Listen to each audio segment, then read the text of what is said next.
আসসালামু আলাইকুম দর্শক, এটা হচ্ছে আমাদের মহল্লার গাজী বিরিয়ানি হাউস।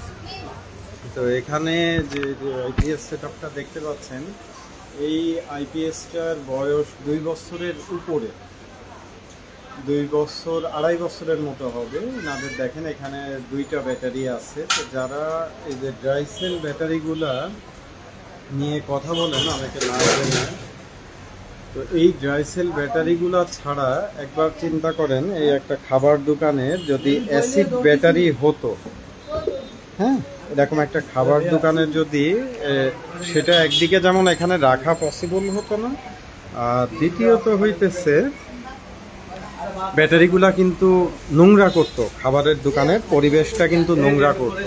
তো এনারা কিন্তু আলহামদুলিল্লাহ অনেক ভালো ব্যাকআপ পাচ্ছে।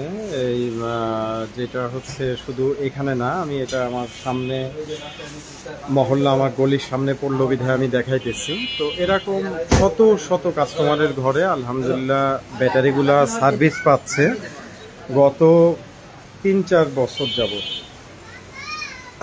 ঠিক আছে, আমাদের 3-4 বছর যাবত বিভিন্ন কাস্টমারের ঘরে এই ধরনের ড্রাইসেল ব্যাটারির সাথে চলতেছে। আর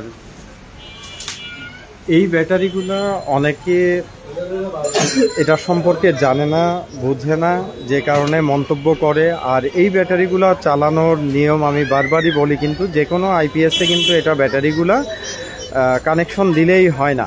এই ব্যাটারিগুলার আউটপুট ভোল্টেজ পয়েন্ট 14.0 এর নিচে রাখতে হয়, হ্যাঁ, সর্বোচ্চ 14.0।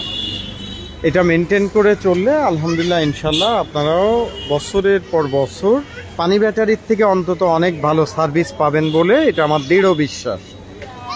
ধন্যবাদ সকলকে সাথে থেকে ভিডিওটা দেখার জন্য, ধৈর্য নিয়ে। আসসালামু আলাইকুম।